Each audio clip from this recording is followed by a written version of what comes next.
Friends, Payel and অগ্নি লাইফে আপনাদের সবাইকে স্বাগত। আপনারা কেমন আছেন? আশা করি নিশ্চয়ই ভালো আছেন। তো আমিও ভালো আছি, একটু শরীরটা খারাপ আর কি। তো বাবান গেছে স্কুলে, বাবানের পাপা অফিসে চলে গেছে। তো আমারও সকাল সকাল সব কাজ কমপ্লিট হয়ে গেছে, এখন আর তেমন কোনো কাজ নেই।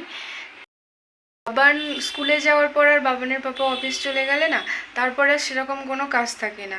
টুকিটাকি যা কাজ থাকে সেগুলো আস্তে আস্তে কমপ্লিট করে নিই। তারপর কখনো শুয়ে থাকি, কখনো আবার বসে থাকি, কখনো আবার টিভি দেখি। এই করতে করতেই সময়টা চলে যায়। তারপর বাবান আবার 11টার সময় আসে, তারপর ওই আবার একটু ছোটাছুটি হয়, ওকে নিয়ে আবার একটু এদিক ওদিক করতে হয়। তারপরে আবার দুপুরে যেমন ডেলি রুটিন সেটাই করি। তো বাবান একটু পরেই চলে আসবে, ওর হয়ে এসেছে টাইম, আর হয়তো 1 ঘন্টা কি আধ ঘন্টা পর চলে আসবে ও। তো বাবান এলে দেখা হচ্ছে আবার। বাবান এই স্কুল থেকে সবে এলো, যা গরম পড়েছে, তো ওকে ড্রেসটা চেঞ্জ করিয়ে দেবো, দিয়ে একটুকে জল দেবো, গ্লুকন্ডির জল। তো একটু হাওয়া খাওয়াকে ঘামটা শুকিয়ে নিক, তারপর একটু গ্লুকন্ডির জল দেবো। কাল বৈশাখী ঝড় হবে মা। কি হবে? কাল বৈশাখী ঝড় হবে। কাল বৈশাখী ঝড় হবে? কে বলেছে? তো কে বললো? বাইরে হাওয়া দিচ্ছে, ওই জন্য কাল বৈশাখী ঝড় হবে। আচ্ছা, ঠিক আছে, পরে তাহলে আপনাদের সঙ্গে দেখা হচ্ছে। বাবার না স্কুল থেকে এসে প্রত্যেক দিন এই গ্লুকন্ডি খাওয়ার জন্য বায়না করে, এই গরমের জন্য। ওকে বলি মাঝে মাঝে একটু নুন চিনি জল খা, যেদিন না গ্লুকন্ডি দেবো কাঁদতে বসবে। আপনারাই বলুন তো, রোজের কি গ্লুকন্ডি খাওয়া ভালো? আমি তো ঠিক জানি না, তাই কমেন্ট করে বলবেন কিন্তু, রোজের গ্লুকন্ডি খাওয়া ভালো না খারাপ। দেখুন, স্কুল থেকে এলো আর বদমাইশি করা চালু করে দিল। নিচের প্যান্টটা খুলে আর স্কুল ড্রেস আর পরে আর দাঁড়িয়ে আছে, আর এইসব করছে, বদমাইশি করছে। আসা থেকে বলছি মুখ হাত পাটা ধুয়ে আয়, কোনো ধোয়ার কোনো সিন নেই। আসলো, আসা মাত্রে এইসব করছে। যা মুখ হাত পাটা ধুয়ে আয়,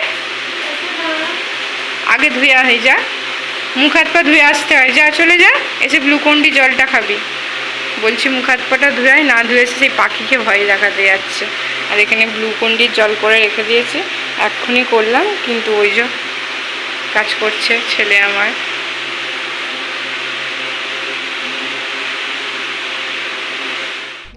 বাবান স্কুল থেকে আসার পর ওকে স্নান টান করিয়ে খাইয়ে দায়ে বসে পড়লাম একটু পড়াতে। বিকালে আবার ম্যাম চলে আসবে, সেই ম্যামের পড়াগুলো কমপ্লিট করাতে হবে, তাই ওকে একটু পড়াতে বসিয়ে পড়লাম। তো পরে ফিরে আসছি তোমাদের কাছে। তো আমরা দুপুরে খাওয়া দাওয়া করে শুয়ে পড়েছি, এখন একটু ঘুমাবো। আর এই যে বাবানও ঘুমিয়ে পড়েছে। তো রাত্রে যাবো একটা জায়গায়, তখন আপনাদের সঙ্গে শেয়ার করব। এখন এই পর্যন্তই, একটু ঘুমিয়ে নিই, দেখা হচ্ছে পরে।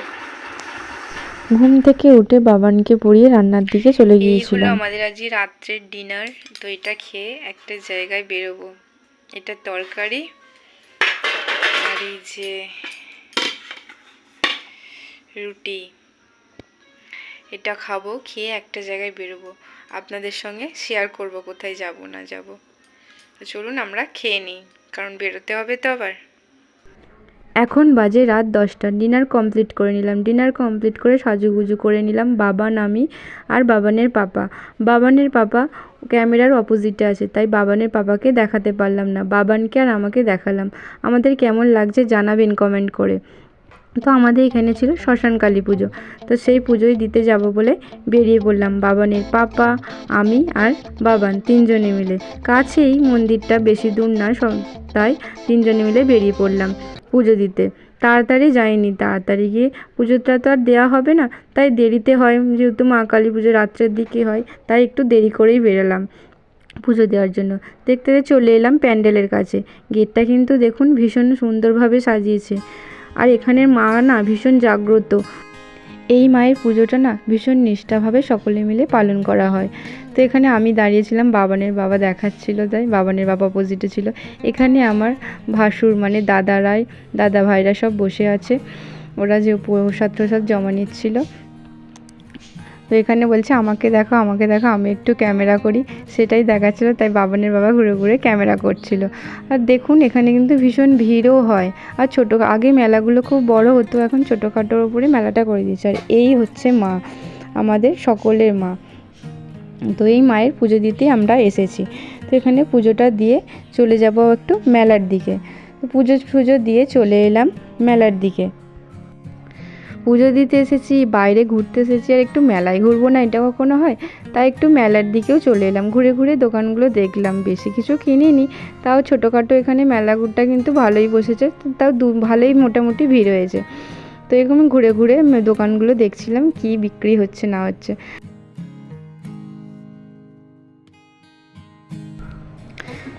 মেলায় ঘুরতে এলে বাবানের পাপা আর বাবান কিছু করুক না করুক, আগে এই বন্দুক দিয়ে বেলুন ফাটানোটা আগে করবে। বাবানের পাপা দুটো বেলুনও ফাটিয়ে নিল, দুটো গিফটও পেয়ে গেলাম। বাবানকে শেষে দিল বাবানের পাপা, কিন্তু বাবান আর বেলুনগুলো ফাটাতে পারলো না। তো বাচ্চাও আর কি বেলুন ফাটাবে, তাও যেহেতু বায়না করছিল তাই ওর পাপা ওকে দিল, ও ফাটাতে পারেনি।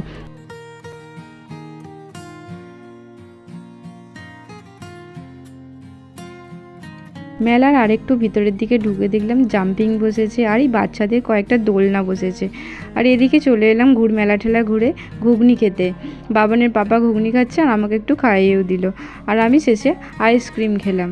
সেরকম কিছু দোকান বসেনি বলে, আর যেহেতু রাত্রে ডিনার কমপ্লিট করে এসেছি তাই খেতে পারিনি বলে আর কিছু খেলাম না।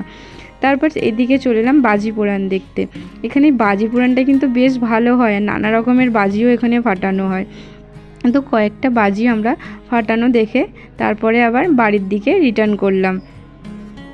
গুটি গুটি পায়ে বাবানের পাপা, বাবান আর আমি বাড়ির দিকে চলে এলাম। অনেকটা রাত হয়ে গিয়েছিল, 12টা প্রায় বেজে গিয়েছিল, তাই আর বেশি রাত করলাম না। সারা রাত পুজোটা এখানে হয়, কিন্তু অতটা রাত পর্যন্ত জাগলে পরের দিন আবার বাবান স্কুলে যাবে, বাবানের পাপা অফিস যাবে, ভীষণ প্রবলেমের মধ্যে পড়ে যাব।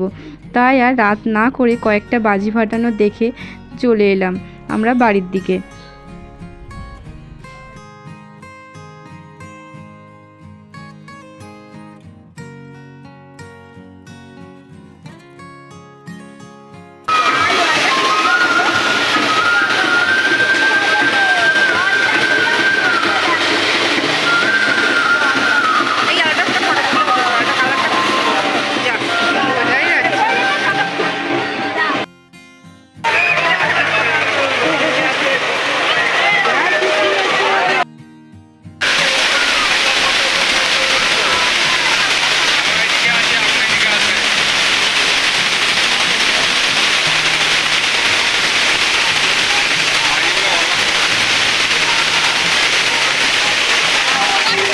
আজকের ব্লগটি এই পর্যন্তই। ব্লগটি যদি ভালো লেগে থাকে তাহলে লাইক, শেয়ার, কমেন্ট আর সাবস্ক্রাইব করে দেবেন। দেখা হচ্ছে নেক্সট ব্লগে। টাটা।